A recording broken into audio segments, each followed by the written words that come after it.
And we're recording. Okay. Good afternoon, everybody. I'm Steve Shukat, the principal of Van Wyck Junior High School in the Wappinger Falls Central School District. This is the last session, so I'd like to say thank you to Christy and members of the New York State Middle Level Liaisons for the opportunity of introducing the next in a series of excellent sessions entitled Expansion of Social Comprehension at Oliver W. Winch Middle School, Social Emotional Tier 1 and Tier 2 Interventions, Skills and Resources for Students and Staff Who Find Themselves Between Baseline and Crisis. Long title, very important information. It is my honor at this time and privilege of introducing our esteemed friend and colleague, Mr. Ray Ruby, who is the proud principal of Oliver W. Winch Middle School in the Glen Falls School District for the past 3 years. He's been in that position for the past 3 years. He has previous experience as a principal, assistant principal, mathematics teacher, and the former executive director of the Eastern New York Regional School Support Center. He is joined this afternoon by Mr. Michael Hammond, the assistant principal of the Oliver W. Winch Middle School. Ray is a graduate of Castleton State College, receiving a Master's of Science in Natural Sciences and Mathematics from Rensselaer Polytechnic Institute, and he later received a Certificate of Advanced Study in Educational Leadership and Administration from the College of St. Rose. Upon arrival at Oliver Winch, Ray worked closely with staff to put into practice a building-wide theme of social comprehension. Today's presentation is on one product of that theme. So without further ado, I'll turn it over at this time to Ray and Mike. Thank you, Steve, very much. It's an honor to present to everyone today to talk about something that we all know is very important. The way this started and for us and for me as I first stepped foot into Oliver Winch Middle School, I don't know if how much history or how much of this news traveled around the state. But our community suffered a tragedy, a suicide that was one of our students, was one of the Oliver Winch students. And as you can imagine, that was very rough on the community. It was very rough on the staff, the kids, and these are clearly understatements. When I came to Oliver Winch, the school had a huge focus on anti-bullying, right? We wanted to make sure that we were doing everything we could so that students weren't feeling the effects of bullying. But walking through the halls as someone new to the building, I felt a weight. And I got some folks together and we talked about it. And there was an agreement that it was almost to the point where Oliver Winch Middle School was taking on this identity of the anti-bullying school because of what happened, like just trying so hard to make sure we were taking care of everyone. But it didn't feel right. And it felt very reactive as opposed to proactive. So I was able to sit down with some folks right away and talk about what we might be able to do differently. And one of the first things we did was go through the entire building and remove everything that had the word bullying on it. We took all of that down and decided that we were going to go at this from a different direction, that we were going to focus on being proactive and getting at behaviors that lead to the things that lead to bullying. So that's why you have this long title, right? Because we wanted to get to the root. We needed to get all the way down to tier 1. We had to start in the classroom. We had to start working with kids there. This wasn't going to be reactive anymore. We're going to actually teach some actual skills. But it's so huge. Where do you start from? So I was introduced to this book by Sarah Ahmed, Being the Change.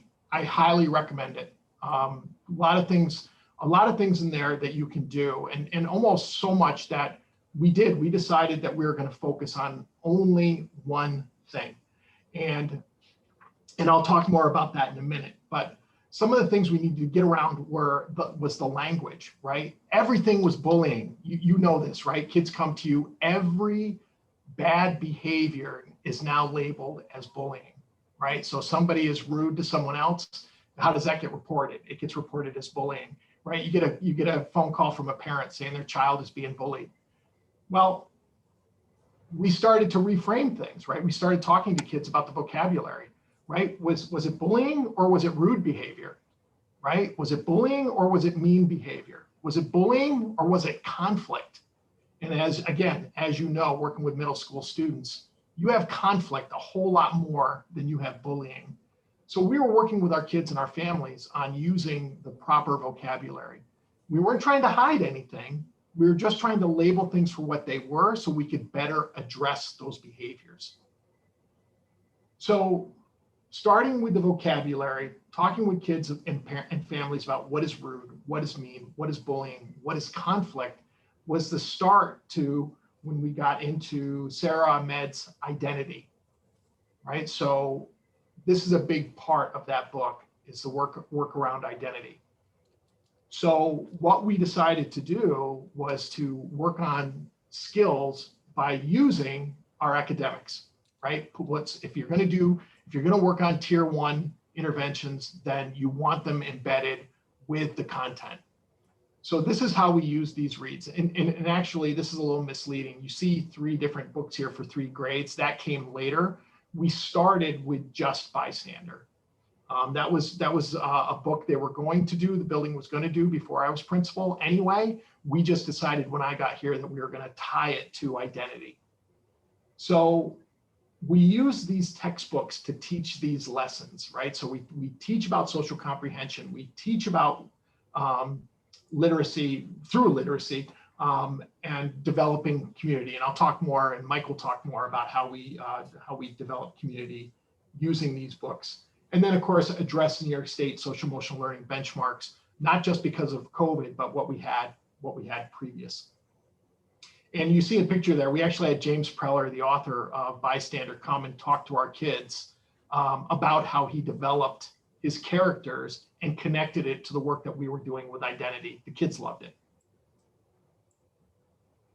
So what is identity, right? So all of these things that you see on this, oh, I'm sorry, I'm talking and am I sharing my screen? No. I'm talking away and you don't even see it. Mike, you could have said something. You know, I was going to, but then I'm like, maybe I can't see it because I'm presenting as well. So yeah, okay. So here, let me go back here. Oops, I'm all over the place. It's the byproduct of using Google Meet so much, right? That's what it is. I know. I don't think anybody's experienced this before. So here's the book, Sarah Ahmed's Being the Change, right? And here again, you can see that what I'm talking about in terms of those labels of behavior, right? What is rude? What is mean? What is bullying? What is conflict, right? How many times do you have somebody coming to you and saying, so-and-so did this, and then you start looking into it and you found out that the other kid did this, and this, and before that, the other kid did this, and you can't get to an end. It's just going back and forth. Yeah, we teach kids that that's most likely conflict. And we address it too, and that's what I'm getting to. So here are the 3 books that I was talking about. And this is the picture of James Preller talking to our kids about his character development and talking about identity.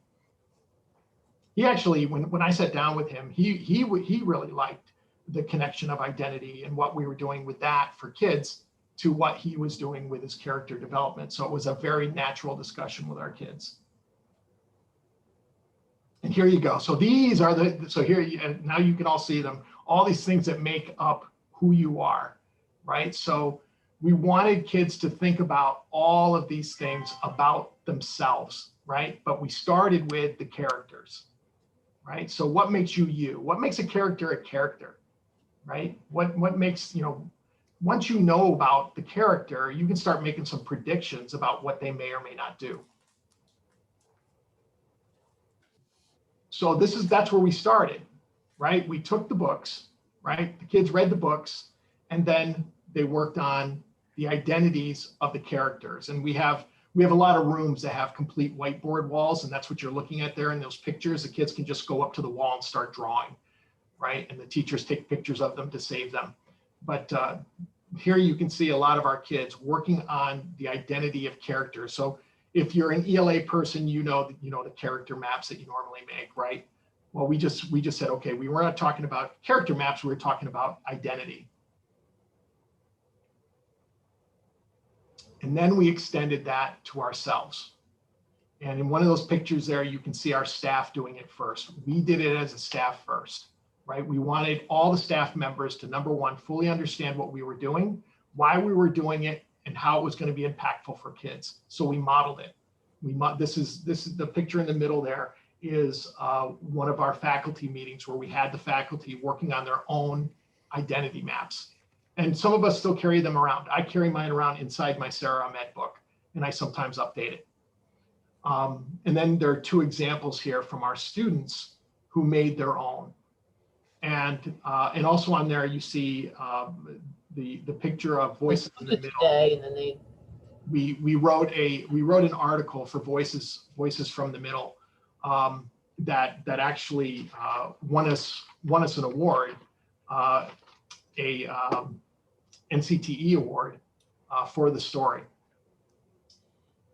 So in that story, in the Voices from the Middle, I talked about how not only how we use identity and the identity maps, but how we knew it was working, how we knew it was making an impact. So we normally have something that we call Teen Town. So Teen Town in Oliver Winch Middle School was, because we can't do it in COVID, was a monthly dance get together. It had multi pieces in the evening for kids to do on a weekend, right? So we'd open up for an hour and a half, 2 hours. Kids could dance, kids could play ping pong. We had tons of activities for them to do. And at one of these teen towns, I had a student and another student get into an argument over a basketball, and they ended up in a shoving match. Thankfully, when someone swung, they missed. There was, adults intervened, and me and the assistant principal at the time, we separated the kids and we sat down and talked with them. As I sat down with one of the students, the first thing I did was I took out my identity map. And I said, I realize you're probably not carrying yours around for Teen Town, but let's talk about your identity map and how this event affected how you acted. So we had a great discussion, this young man and I, and we actually connected on a few things. He saw some things on my identity map that he was surprised by.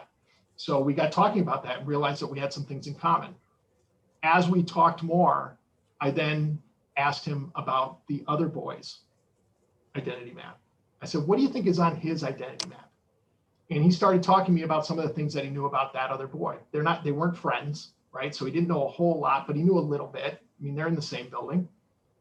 And as we started talking, he just stopped.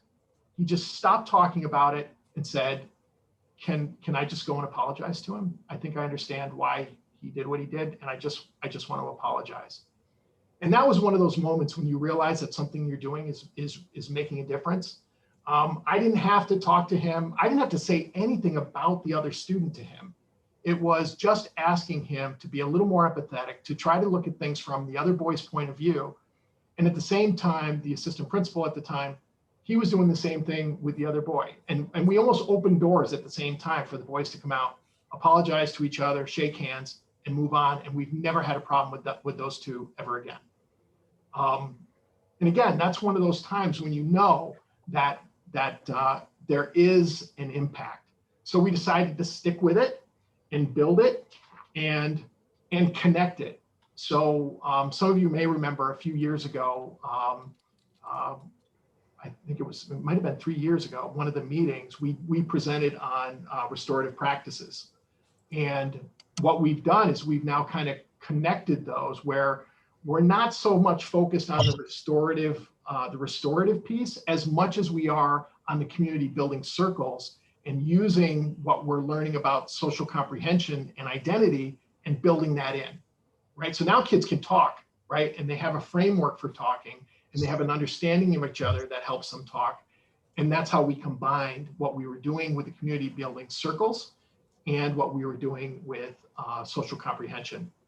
And this continues. So these pictures are a little bit old. They're a couple years old, but this goes on in our building all the time. Teachers use the community building circles, not just for community building, but they use it for instructional practices as well. So, what does that have to do with the whole thing with that very long title? Well, we had a number of things going on. And some of you, again, may be familiar with this. You may have seen something similar. Even though we had this going on and we were getting to the root of a lot of behaviors, we still had kids who broke down, right? This wasn't solving anything and we didn't expect it to. But what we had were kids, again, who were at baseline, or when we saw them, they were either at baseline or they were in total crisis, right? Overwhelming our administrative offices, overwhelming our counseling office, right? We couldn't get to all the kids because they were in crisis, right? And we started talking about, okay, we need to kind of expand what we're doing so that we can get to kids to teach them the skills that they need, not just for behaviors, right? Not just for relationships, but how to take care of themselves first. Right? The whole goal is understand yourself so you can understand others, right? So in discussions with, and by now Mike is on board as the new assistant principal. By then we also have a social worker in the building. We didn't have a social worker when I came, and some other folks who were willing to expand this a little bit. And we said, we got to do something for the kids when they know that they're not at baseline, right? So that they don't get to crisis. We got to teach them the skills to take care of themselves so that they never get to crisis. And a number of things were going on at once. We had a in-school suspension room that I hated because, as we know, in-school suspension really, what does it do for kids if it's not set up properly? Ours was not ideal. I'll leave it at that. It was not ideal. So we tried to kill several birds with one stone and saying, we kind of need a place for kids to go to ground them, right? We'll teach them the skills. We'll teach them those tier 1 skills. We'll teach those skills in the classroom, but we want to give them a place to go to kind of touch, a physical spot that will help them regulate. We wanted something available to them and something available to staff. So we said, let's throw out this idea of in-school suspension. Okay, and we'll treat this behavior as something else, right? We'll treat this behavior as something we need to address and educate and help kids understand before we punish. So that's gone, right? So now we have a space that we can use, and we develop what eventually became the break room, and that's what Mike is gonna talk about in a minute. But I just wanted to kind of frame how we got to here, how we got to having this break room and what it means for us. And, as we go into COVID, I thank God that we were already down that road. We were already down a path that was going to take care of our kids and our staff, even if COVID didn't hit, right? But thank God we had something in place that was going to help. And I got to tell you, it is. It very much is. We see a difference. Kids can reference it. When I stop kids in the hall or I'm talking to a student who's having an issue, they can talk about what they learned in the break room, or they can talk about what they learned in class related to skills related to the break room. And it all goes back to that whole start of social comprehension. So I know this was a lot. I know the background was quite a bit. But I do want to point out that none of this was done. I don't take credit for this. This was done by amazing people in the building, who just, I'm lucky that I can come up with ideas, and I have people who take that idea and run with it and create something that is 100 times better than I could have imagined. So I have those kind of dedicated folks who are doing this, and Mike Hammond is one of those people. So we're at the point now where we're kind of combining the social emotional learning. We're combining our social comprehension which of course we'll also get into some social justice too. That's the next piece. And discipline, right? We don't even talk about discipline anymore. We talk about education. So I'm going to turn it over. Well, any questions to this point? And Steve, could you just, I mean, I can't see the chat. If you see anything in the chat, any questions to this point? And then Mike is going to talk about the break room and how we use it to bring some of those things together. So I'm gonna introduce Mike. Mike's introduction is not as formal as mine. I went into Mike's office, and you're going to learn this from Mike quickly. I went into him and I said, hey, after Steve introduces me and I kind of give the background to where we are, how do you want me to introduce you? And he said, I don't know what you mean. And I said, well, like a bio or something. What do you want me to share about you? And he said, and he sat back in his chair and he thought for a moment and he said, could you tell everyone that I like pina coladas and getting caught in the rain, and I'm not into yoga, and I have half a brain. And of course, I'm laughing because I'm 100 years old. And if you're not recognizing the lyrics from Rupert Holmes' 1979 Pina Colada song, that's essentially who Mike is. Mike and I talk to each other in music lyrics and movie lines. That's pretty much how we communicate. So I'm going to let Mike talk more about the formal piece of his background because it is important and it is serious. But I just wanted to paint that picture of Mike before he starts, so you see why that works so well. So I'm going to stop sharing my screen and turn it over to Mike if I can here. Okay. All right. So I will try to now share my screen, and we can actually accomplish a couple things at once here. So let me just make sure that it shares correctly. I think we should be good. You got it right?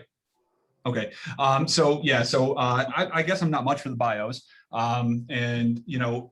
I'll give you a little bit of background, kind of how I ended up here.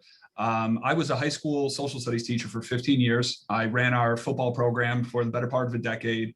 I ran our baseball program, moved into the district. And when I was at the high school, I actually was able to bring 3 new courses to the high school that didn't exist. So I created the AP psychology courses in the high school. I also created a child psychology course. And right before I took the job as the assistant principal here, I created a course called performance psychology. And the idea of performance psychology was that I was going to use the curriculum that I was already teaching students with AP psychology, but they were going to be the byproduct. So I was going to use all of these different topics that seemed sometimes extraneous to them and show them how they can use all of that to become a better version of themselves in whatever regard they wanted to. So I spent months and months and months and months preparing for that. But at the same time, I had another individual in our district who happens to be the high school principal.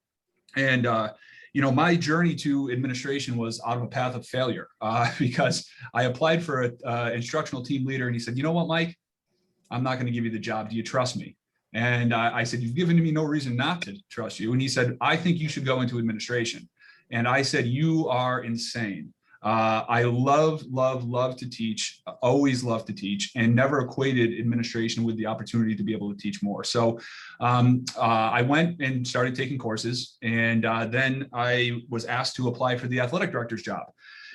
I didn't make it past the first round of that one either. So I said, well, my career's off to a great and wonderful start here. So I applied for this job and was very fortunate and found out quickly this is where I belonged, because I was able to apply what I had been doing in the classroom for 15 years, not to 130 students, but to 700 students. And that was really the selling point, because not in a million years would I have ever said that I walked away from 4 elective courses as a high school teacher that I created with oversight that was, me, because of the trust that I had built to become an assistant principal at a middle school. But one of the best decisions I ever made. And I find myself using all of that as much as I possibly can, and especially in what I'm going to talk to you about today, which is our break room here at Oliver Winch.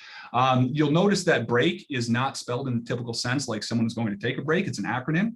And the acronym for us stands for breathe, reflect, and acknowledge emotions. I would love to be able to take credit for this, but I can't. This actually came from one of our special education teachers here, who's also a certified yoga instructor. And she said, I think this is going to epitomize what we want to get out of this space. And quickly we realized that's exactly what we were looking for. It was an opportunity to be proactive, like Mr. Ruby was mentioning a little while ago, and teaching these students and faculty and staff some skills that they could use in order to keep themselves regulated, if they were finding themselves elevated, if they found themselves in crisis. But more importantly, what we found very quickly, it was also a space that we could use as community building. It was a space that was bringing people together, not only the students, but it was also bringing the staff, faculty, the administration, other members of our school community together in one spot. So more importantly than I think, along with that acronym, is the fact that it's a space where everybody can grow. And we explain to our students daily that growth is subjective.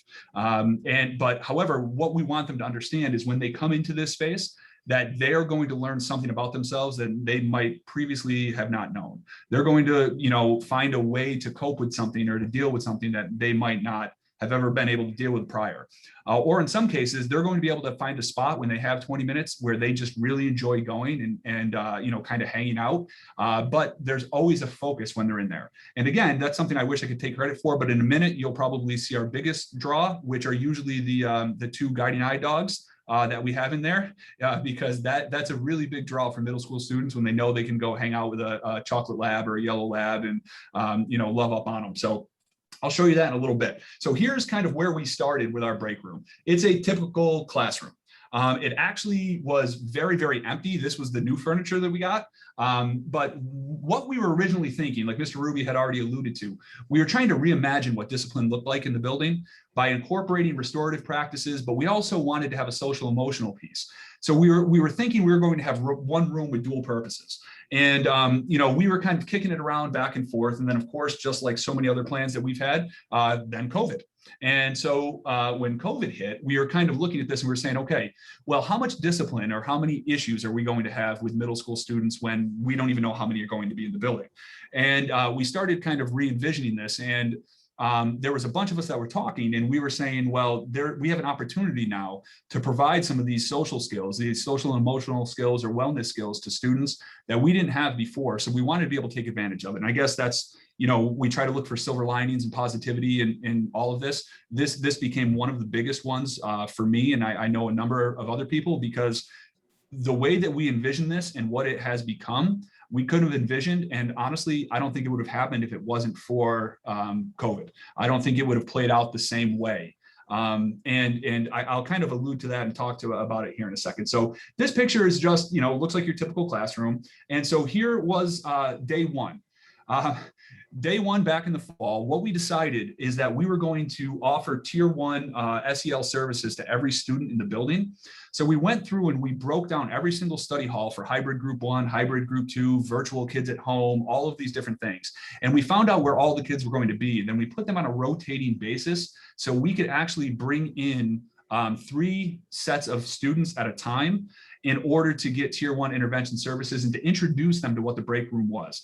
So we spent the better part of the end of September through November, and we were able to, just by that method, bring in 356 students through the room in the course of about 6 weeks.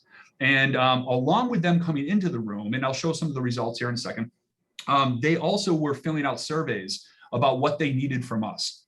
What we were doing is using Google Form as a way that we could actually gather data and information from our students on what they were looking for from the people in the building. And we told them flat out, you are by far the most important people. So we're going to ask you for what it is that you want from us. And some of the answers were pretty mind-blowing. Some of the things that the students were talking about and some of the things that the students wanted to talk about. And you'll see in a moment, at 11 years old, some of the thoughts they had blew me away, and they were absolutely, absolutely amazing. So here's where we started, and I'll show you kind of where we're at right now. Mike, can I jump in real quick? Go ahead. Yep. I just wanted to point out that when you may have heard Mike say that we started with the kids. Mike and I sat down at one point and we were talking about how we were going to get people involved.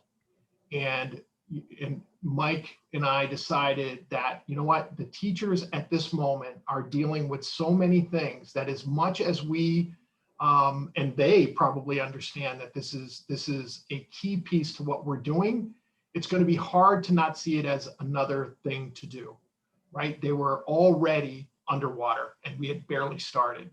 So Mike, in his brilliance, said, you know what, let's start with the kids. And when we start seeing successes and the kids start seeing the successes, the teachers will come. So I apologize, Mike, if you were going to get to that, but I thought that was important to point out. No, that's quite all right. It was a really good point. I mean, I having been in the classroom for 15 years, saw too many things come and go, and you know, I didn't want it to be a thing.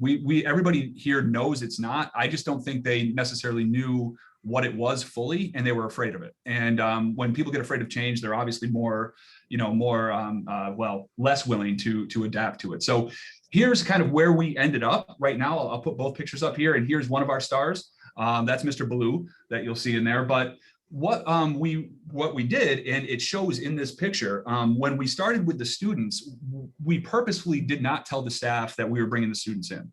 Now, I know that might seem counterproductive, but it wanted to be grassroots. So we wanted the kids to go back to the classroom and say, I just came from this break room. Do you know what that is? And again, might seem counterproductive, but it ended up working in this case, because then what happened was, as the students came in, a teacher would come in, and then another staff member would come in, and then a third staff member would come in, and they would sit and they would listen to what was going on in the space. And then they were saying things like, hey, listen, I wasn't assigned a study hall. Can you assign me to that room? And this in the back here, you'll see these nice little, you know, throw pillars and the lamps and the paintings on the wall. That's actually another whiteboard wall. That was all done from a grant that one of our English teachers got because she wanted to be assigned to that room rather than having a study hall.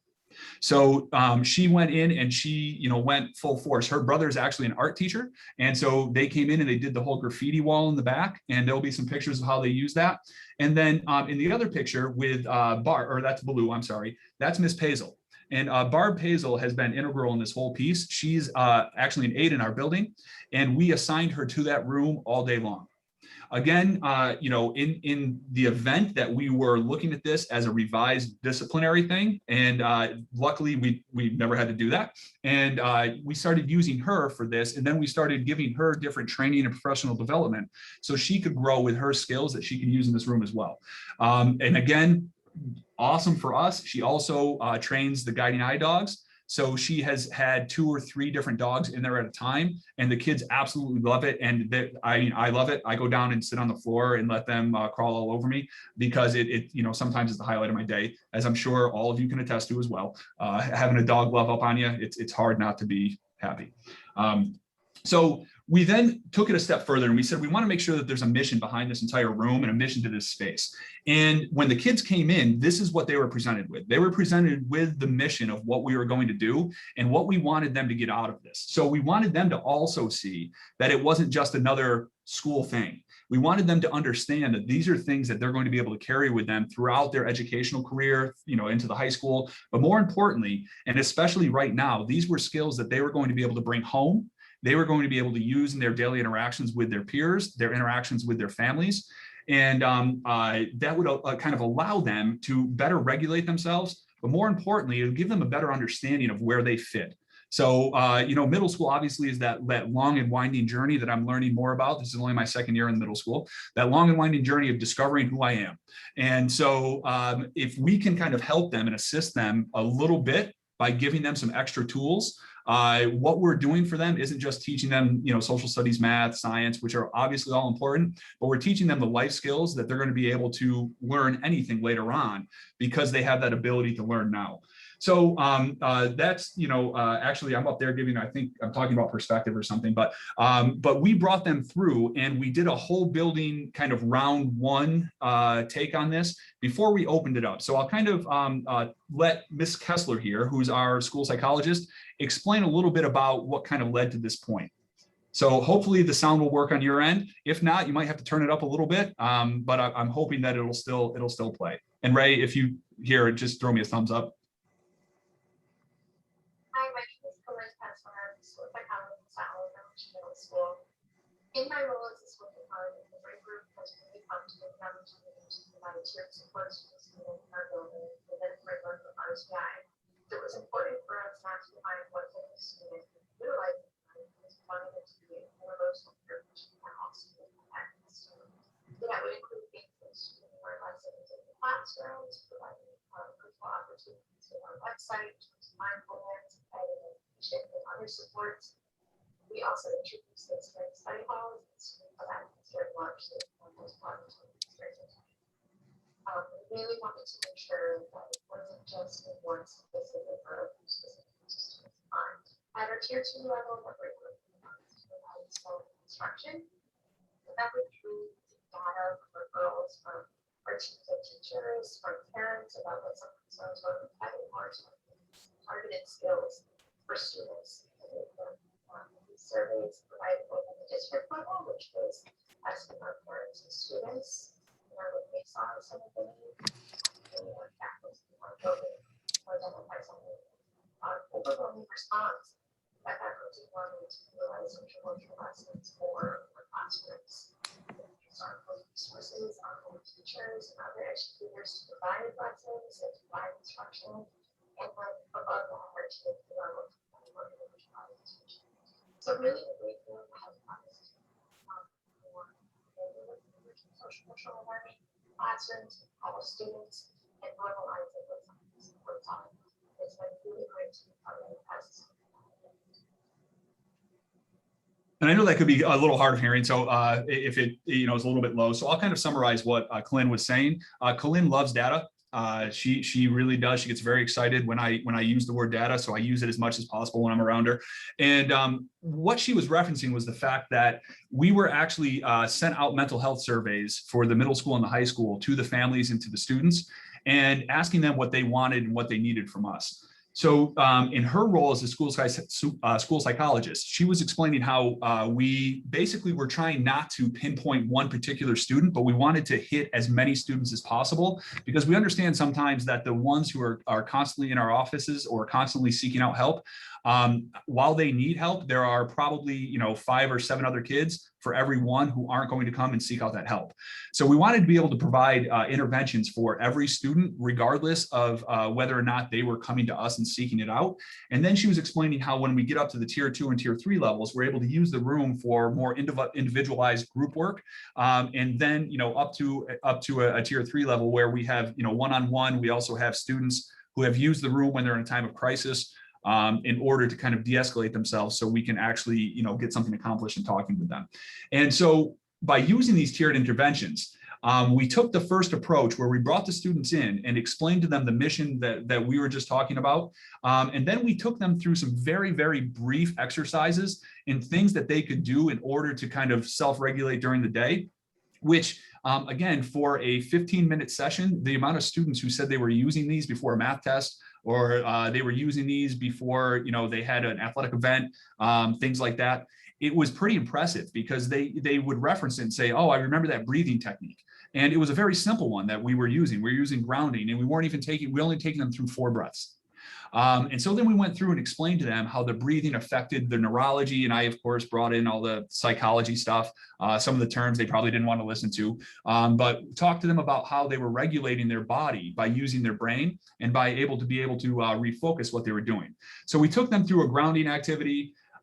We took them through the expectations of circle activities. So if they were going to be used in the classroom, and this was also to preemptively introduce our restorative justice practices if we ever got to that point. So we were using these ideas to kind of show them, and also kind of gauge the room. And of course, they didn't know me at that point. I mean, they're much more talkative with me now, trust me. But at that point, they didn't have much to say. So a lot of it was just talking them through the expectations. Until the last point of this was the building-wide theme for the first round was collective resiliency. And we were discussing what each one of these terms meant. But more importantly, we were talking about how nobody was alone in the way that they were feeling. So whatever it is that they felt as an individual, they weren't alone in that. And combined with this, they had the Google form questions that asked them more specifically what they needed. That was to allow us to maybe identify a few kids that we might need to reach out to that we didn't know were on the radar prior to this day in the break room. So again, we 356 students replied. And here's the question that stuck out to me the most. The question was, when the pandemic is over and the dust settles, What do you hope we as humans have learned? And so now I'm thinking, all right, Mike, in your AP Psych world, that question now trying to translate to an 11-year-old sixth grader might not work very well. But I kind of went with it, and I was pleasantly surprised because some of the answers that we got, we can accomplish everything if we work together. To always try your hardest to get through something. We need to stick together to solve big issues. Compassion, empathy, and a good mindset. You keep pushing instead of giving up. We can get through anything together. And then the one that resonated with me the most is that we need each other more than we think. And so as we were talking about this, and the students are resoundingly saying these things, I took all of that information and threw it into a word cloud because I figured it would be cool to look at it visually as well. And this one really, really jumped out at me because the number one word used in the entire survey was hope. And I still get a little choked up, honestly, when I think about it, because we're talking about 11, 12, 13, 14-year-old kids, and what they're doing is teaching us what we need to know. And that's when we were able to share this out with the staff, it was really important to make that point that they are saying what you are saying. There is no disconnect between what we want as educators and what these students want. The only disconnect is ourselves, and we sometimes get in the way. And so when we were talking about this idea of hope, this idea of learning, you see others in here, it was kind of mind-blowing for me because I said, you know what? I can talk to these students the same way I talked to my AP Psych students. They're going to understand and they're going to respond in very, very meaningful and thoughtful ways. And so we kept expanding kind of our horizon with including people. And so the next one you're going to hear from is our school social worker who has used the room in times of crisis as well. We have students that visit this room for lunch who have some pretty severe social anxiety. We have students that seek out adults to bring in this room. And many times you'll find Kelly Haggerty, who you'll hear from next, in that room with a student, helping them through crisis or kind of preempting them to go into a stressful situation. And I'll let her say her piece here. And then again, I'll sum up. I apologize if it's low again, if I need to at the end. Oh, or not. Here we go. Hi, I'm Kelly Haggerty. I'm the school social worker at Middle School. I think that break room is a great addition to the middle school because it helps students be able to apply coping skills in a real and practical situation in the school that focuses on social and emotional learning. I also think that this year has been especially hard because teachers and staff aren't really able to participate in activities the way that they were in previous years. So I think the break room has given everybody a sense of community and be able to collaborate together that they probably wouldn't be able to in other ways. Just really grateful and fortunate to be a part of this whole opportunity. And so I think that Ms. Haggerty spoke to one of the bigger themes that we're seeing from this is the amount of community that we've been able to build, the amount of students that we've been able to bring together, and the amount of teachers who increasingly are offering things up. And I'll get to where I'm wearing my student gear here in a second because today was dressed like a student day. So I'll get to that in a minute because we then took it even a step further for the month of March.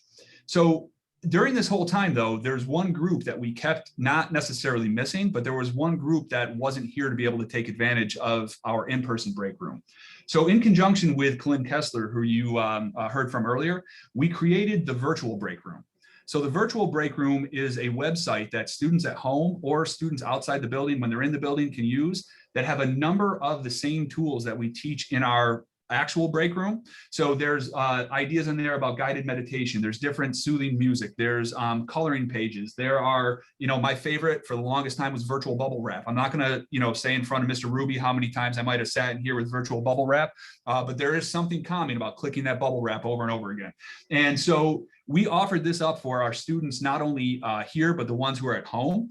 And what I found out is one day I came home and my children both go to school in the district. And my son goes, "Daddy, did you have anything to do with this?" And he has the virtual break room up on his Chromebook at home. And so he's in 4th grade. So he hasn't made it up here yet. And he was using the site. So I even had a pretty interesting connection at home, watching my own children do some of the different guided meditation and the relaxation, which is so fun when you watch students do that, especially when they do the body checks and they're lying on the floor and they're all tensed up. And you look at a Google Meet in one of our 6th grade ELA teachers' classrooms, and it was just every Chromebook was a kid laying on the floor because they were practicing some of these techniques. So what we did for the month of March is we took it a step further and we asked for teacher volunteers. There are a lot of people in this building who have really awesome skills and have a lot of really good things that they want to get out to as many students as possible. So we went around and asked the building for volunteers and if they would be willing to come and teach a session in our break room. Mr. Ruby taught sessions in the break room. I taught sessions in the break room. We had 13 different staff members volunteer their free time to come in and teach somebody else's students. And it was actually still is, because we have another week left. One of the most amazing things that I've seen, because some of the products that are coming out of this, because again, mind you, this is all voluntary from the staff, voluntary from the students. So when I show you some of the work that students were doing in our break room, nobody was prompting them. They were coming here originally on their own. Teachers were signing up their classes and they were excited to be able to do these things. So I put a couple of the kind of the title slides of some of the things that we were doing, with managing my emotions, finding positivity. There were really cool one that happened on the 23rd that's going to be tomorrow, was using different meaningful song lyrics on how to break them down and how they apply to people's lives, and then how students can find meaning through music. And that was actually done by our library media specialist and one of our ELA teachers. So it wasn't even our music department who was doing that one. And we also have teachers teaching about, the mindset of a champion. We have teachers teaching about Carol Dweck, and we have teachers coming in showing different TED Talks about having a positive mindset and overcoming adversity. So it's been really, really amazing. And we've been running 4 a day. We have 4 blocks in our day. So we've been running 4 sessions a day for every day for the month of March. And in addition with that, again, I'll talk about kind of my spirit gear. We themed every single day for the month of March a different spirit day. So tomorrow is, dress like someone else day, but we've had country western day. We've had red and blue day for our school colors. Today is teacher student swapped. So I've got my, my socks pulled up and my high tops on, and we had a little guy walk in this morning just to, tell you what kids definitely think of us. He walked in this morning with a fedora on and a cane. And I said, hey, who in here has a fedora and a cane? He goes, all of you. Okay. And so, but in the mind of an 11-year-old, we're all old anyway. So I just thought, all right, buddy, and we went with it. But the staff and the students have been having a good time, and particularly the staff had a good time with our 80s themed day. The students obviously had no idea, but our staff, there was a lot of neon and pop collars for a couple of days. So it was a really kind of good addition. So along with the March into Wellness series, from this point on, and I'll talk about this kind of to wrap up in a minute, we're going to offer the break room up for the rest of April and May, where staff can actually sign it out. So here are kids working on some of their different products. So these guys are actually breaking down song lyrics. This guy's creating a web about how grateful he is, and I'll show you that web here in a second. So here's a couple of the different coloring stations. So when they come in, they do their creations, but they also have the music playing in the background. So they have different calming music, and Miss Paisel talks them through kind of what's going on so they can become more present in what they're doing. And the hope is obviously that this generalizes because implicitly they're learning skills that we can't explicitly teach. And so we're hoping that they can generalize some of this behavior to utilize in the class. So the idea of implicit learning for them will just become learning everywhere. And we know that that's true learning, not just necessarily education. So here we have one of our 8th grade boys, big tough guy, doing guided meditation on the floor, as he was also getting finished with a yoga session taught by one of our special education teachers. This is actually Cash. I miss Cash. Cash was my buddy. He used to hold my hand in his mouth when I would do guided relaxation breathing activities with the students. It was honestly amazing. He would walk up and I would say, okay, everybody close your eyes. And for some reason, Cash would come up and he would grab my hand and he would hold my hand in his mouth until I said, open your eyes, and then he'd go lay down. And so Cash went off to a very deserving woman who needed his services. So we now have Bart as well. So here is the map that little guy a second ago I showed you. I wanted to zoom in on this one because it was a map about being grateful and showing gratitude. And around his circle here, you know, it says, I am grateful. We won't necessarily talk too much about the spelling, but when we take a look at this stuff, money can't buy the love I receive every day. And for that, I'm very grateful. Being able to think clearly and peacefully, being able to smile with others, being able to acknowledge how important school is to me. And so now here we have students who are sitting and they're having these thoughts, and they're not long. We keep them 20 minutes. They're having this 20-minute break in their day where they're able to come and they're able to sit and focus on some of these topics and some of these ideas that we might either miss or we, you know, might not have quote unquote time for in the day. And this is giving every student an opportunity to focus on all these things that we know are extremely, extremely important topics. So, you know, like I have trouble, you can probably tell, limiting myself when I talk, and I have trouble sitting still. I kind of go 100 miles an hour. So I'm always, you know, talking with Ray and I'm saying, hey, we can do this and we can do this and let's expand it. And so looking towards what we're kind of do for the future here, going into next year, we already have a set of restorative practices that we used, and we've used, you know, we've had to use in a number of occasions this year, not many, of questions. And so trying to keep this space apart from our quote unquote discipline, more importantly, our consequences in education, and keeping it more for this type of learning is going to be pretty key, I think, especially in the fall, if we all are coming back in whatever normal looks like then. We're also going to give students the ability to sign themselves up, teachers the ability to assign students, teachers can sign the room out.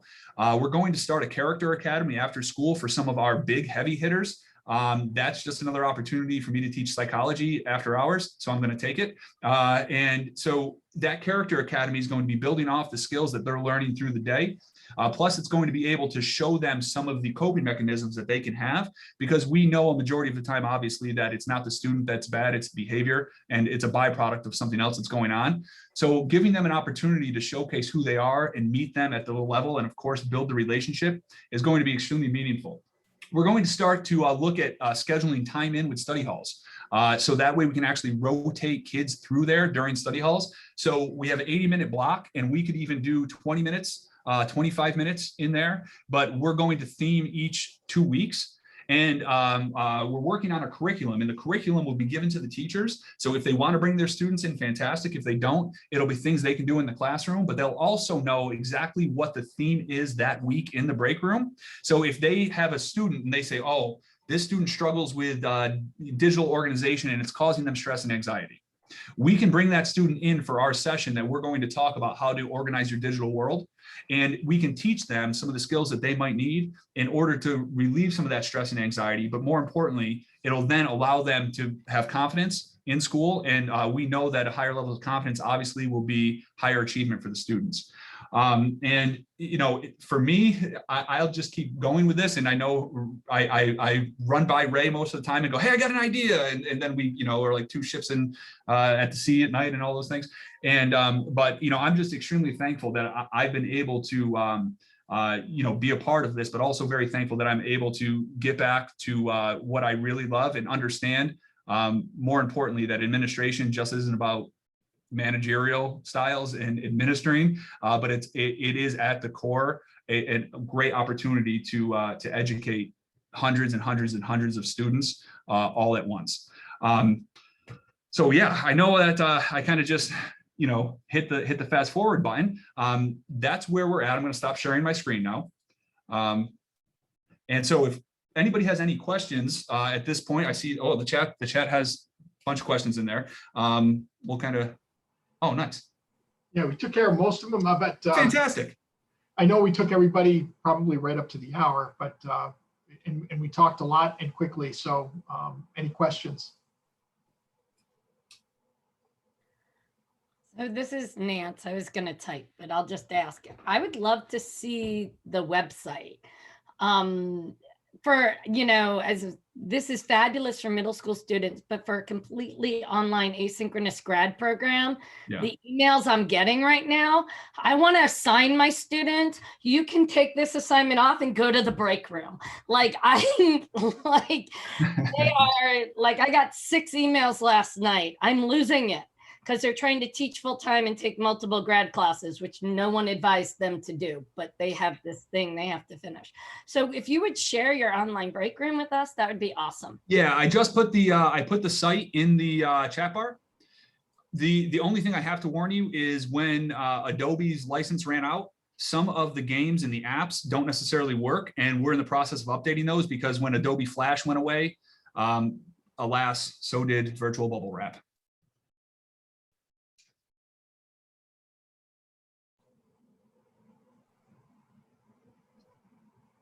So you can tell this is something we're pretty not just excited about, we're passionate about, and we do see the effects. We see the effects with kids. We see the effects with the staff. Mike's idea to get the kids first, and that would bring the adults, has really, I mean, that I think that's one of the key features that made this work so well, because they couldn't ignore it. They couldn't ignore, number one, how excited the kids were about it, and they couldn't ignore that the kids were actually using skills that they were learning when they were taking time to go in there. You know, having a student run up to me after they get off the bus, and I know it's going to be a problem, and saying, you know, she runs up to me and says, "This happened on the bus, and I got so mad," and just stops talking. I said, "Well, what did you do?" "Well, I practiced my grounding skills that I learned in the break room, and you know what? I didn't even care anymore." I mean, that's when you know that the kids are using it, and that's what brought the adults in. And they weren't just excited about bringing kids in, as Mike showed. They're excited to be a part of it. They want to present. They realize that they have skills that they use that they never really talk about, and they can show them to kids, and the kids can apply them as well. So I couldn't be happier with the direction that's taken. I am so lucky with the amazing people I have around me, because like I said, all I need is an idea, and they run with it and make it 100 times better than I could have imagined. And the nice part is we're not done. So, you know, as I said, we plan on extending past identity now and the social emotional piece, and then working into the social responsibility aspects.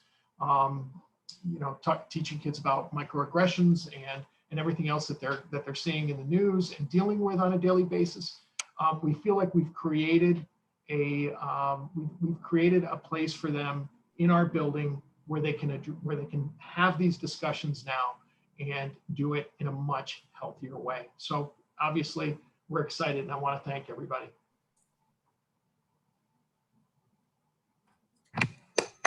Nice job. Hey, Ray, would you be willing to, if I have some interested social workers and school counselors, we're talking about creating one for the fall.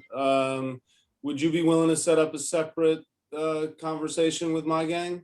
Absolutely. And if, you know, COVID allows, a visit, even come in and Well, see it. Yeah, I even said we could take a drive up to visit you too. Okay. Absolutely. All right, I'll reach out. Thank you.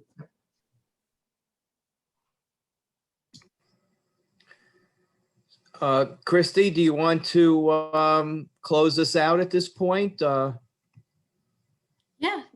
thank you, everyone. This was our first attempt at a virtual middle level conference, and I think it went really well. I really want to thank Ray and Mike. You gave us a lot to unpack and think about, because it's so clear how much you guys care about your kids and what a difference it's making.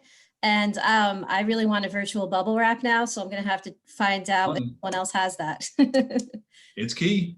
It's awesome. And you're giving them the tools they need for life. So what more could we ask for? So thank you, guys. Thank you. There you go. Yeah, Scratch. Scratch is the best. Somebody shared it. Yep. Thanks, Nancy. All right. Well, thank you, everyone, for joining us for our final session. The middle level liaison planning team will send out a Google form. We'll ask you for some feedback. And, you know, this kind of worked. So maybe we can do this a little more often and get together and check in, because I really love hearing from you guys and all of these great things you're doing. So thank you, everybody. Thanks again, everybody.